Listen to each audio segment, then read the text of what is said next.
পূজা মণ্ডপে গান শুনতেছে, দাঁড়িয়ে আছে, টুপি আছে, আমি নিজ চোখে দেখেছি। বড় দুঃখ ভাই, বড় দুঃখ। আপনি এক জায়গায় রাজনীতি করতে পারেন, আপনি আগামীতে এমপিতে দাঁড়াইতে পারেন, তাদের ভোট আপনার দরকার আছে, কিন্তু এজন্য ইসলামকে বিক্রি করে করবেন আপনি সমাজের সব থেকে বড় ধর্ম ব্যবসায়ী। চিল্লা বলেন ঠিক কিনা, আরো জোরে বলেন ঠিক কিনা। মানুষের ভেতরে ইমানের এত দুর্বলতা আসলো কিভাবে? মুসলমান হয়ে দল করি আমি, দলের জায়গায় মুসলমান হয়ে কেন আমি তাদেরকে শুভেচ্ছা জানাবো? মুসলমান হয়ে কেন আমি তাদেরকে বলবো তোমরা আমরা সমান? তোমার পূজা আমার রোজা সমান কেন বলবেন আপনি? মুদ্রার এপিডি কেন বলবেন আপনি? আপনি এক জায়গায় রাজনীতি করতে পারেন, আপনি আগামীতে এমপিতে দাঁড়াইতে পারেন, তাদের ভোট আপনার দরকার আছে, কিন্তু এজন্য ইসলামকে বিক্রি করে করবেন আপনি সমাজের সব থেকে বড় ধর্ম ব্যবসায়ী। চিল্লা বলেন ঠিক কিনা, আরো জোরে বলেন ঠিক কিনা। কোনো ধর্ম ব্যবসায়ীকে বাংলাদেশে ছাড় দেওয়া হবে না। আমি কোনো দলকে বলতেছি না, আমি অনেক দলকে দেখেছি, ইসলামী হোক আর অল ইসলামী হোক, অনেকেই গিয়েছে। কেন যাবেন আপনি? কেন যাবেন? হ্যাঁ, তারা যেহেতু বাংলাদেশে বসবাস করে, তাদের নিরাপত্তার দায়িত্ব আমাদের আছে, প্রশাসন আছে না আমাদের? এজন্য কেন আমাকে বলতে হবে যে আপনারা করেন, আপনাদের পাশে বসে আমি থাকব? ওখানে শিরিক চলে, তারা আমাদের দেশে আছে, আমরা এটাকে তাদের পালন করার সুবিধা করে দিব। এজন্য তো আমি সেখানে উপস্থিত থাকতে পারি না। যুবক ভাইয়েরা, আমরা তো সেখানে গান নাচ দেখতে পারি না, আমি তো সেখানে গিয়ে তাদের লোক বাড়াইতে পারি না, তাদের লাড্ডু খাইতে পারি না, তাদের সঙ্গে আমি কাঁধে কাঁধ মিলে কাজ করতে পারি না। ধর্ম যার যার, উৎসব সবার, এটা বেঈমান নাস্তিক মুরতাদের ছাড়া কোনো ব্যক্তির কথা হতে পারে না, কোনো মুসলমানের কথা হতে পারে না, কোনো ইমানদারের কথা হতে পারে না। আপনি এই কথা তো বাড়িতে স্লোগান দেন না, বউ আমার সবার জন্য ভোগবিলাসের সুবিধা আছে, বলেন নাকি? কথা বলেন। টাকা আমার সবাই ব্যবহার করতে পারে বলেন, জামা আমার সবাই ব্যবহার করতে বলেন, হ্যাঁ বলেন না। তারাও তো এই কথা বলে না, ধর্ম যার যার, উৎসব সবার। সুতরাং আমরা ঈদগাহে কোনোদিন ঈদগাহ করতে যাই, ঈদের নামাজে কোনো হিন্দুকে দেখেছেন আপনারা? কথা বলেন না কেন?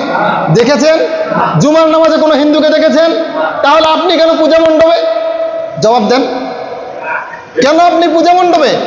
কেন তাদের বাড়িতে আপনি খাবার খাইলেন? কেন? তাদের উৎসব তাদের কাছে, আমরা তাদেরকে সাধুবাদ জানাই যে তারা সুন্দরভাবে করুক, কিন্তু এর মানে এটা না যে তাদের সঙ্গে মিলেমিশে করে আমাদের কাজ করতে হবে। কথা বলেন ঠিক কিনা?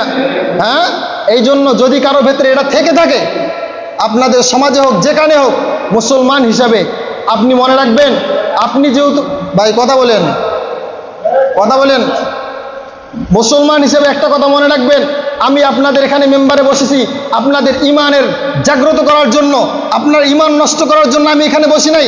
প্রত্যেকটা কথা যেটা ইমান নষ্ট করবে, আমি মাহাদির এখানে বলার অধিকার আছে, কারণ আমি একজন হুজুর, আমি কোনো দলের হুজুর না, আমি কোনো ব্যক্তির হুজুর না, আমি কারো হুজুর না, আমি ইসলামের হুজুর। ইসলামের জন্য আমি মাওলানা হয়েছি, ইসলামের জন্য হক কথা বলা আমার দায়িত্ব আছে না নাই? আরো জোরে বলেন আছে না নাই?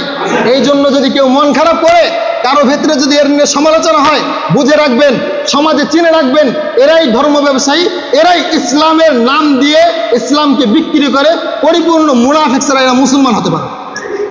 মুখোশে মুসলমান, এরা মূলত মুসলমান হতে পারে না। এই জন্য একটা কথা আপনাদেরকে বলে নেই, সমাজে আমাদের প্রতিনিধি দরকার আছে। প্রতিনিধি আমার কি আছে? দরকার আছে। যারা প্রতিনিধি আছেন সমাজে, তাদের সঙ্গে কৌশল বিনিময় করবেন। এর মানে এটা করা যাবে না তাদের সঙ্গে যে আপনারা আমরা সমান, এটা বলা যাবে না। তাদের ধর্ম তাদের কাছে, আমাদের ধর্ম আমাদের কাছে করতে হবে। অনেক তাদের পূজার গান বাজনায় যাওয়া যাবে না। বড় দুঃখ লাগে, পূজায় গান বাজনা হয়, আমাদের মুসলমানের ছেলেরা ওখানে দাঁড়ায় দাঁড়ায় দেখে। দাড়িওয়ালা টুপিওয়ালা মানুষও কালকে আমি দেখেছি গঙ্গাচড়া, এরাও তো মুসলমান। চিল্লায় বলেন ঠিক কিনা? যে কোনো মসজিদ জুমার নামাজ যায় নাই, তারা গিয়েছে পূজা মণ্ডপে গান শুনতেছে, দাঁড়িয়ে আছে, টুপি আছে, আমি নিজ চোখে দেখেছি। বড় দুঃখ ভাই, বড় দুঃখ। ইমানকে নষ্ট করে ফেলবে, এত জীবনের নামাজ কালাম সব নষ্ট হয়ে যাবে। হাবিতত আমালুহুম, আপনার সব আমল বরবাদ হয়ে যাবে, কোনো আমল থাকবে না। সম্মানিত হাজিরিন, কেউ মনে কষ্ট পাইছেন? কথা বলেন, কষ্ট পাইছেন? আমাদের মধ্যে কেউ আছে নাকি? আমি আশা করি কেউ নাই। যদি কেউ থাকে তওবা করে নেই।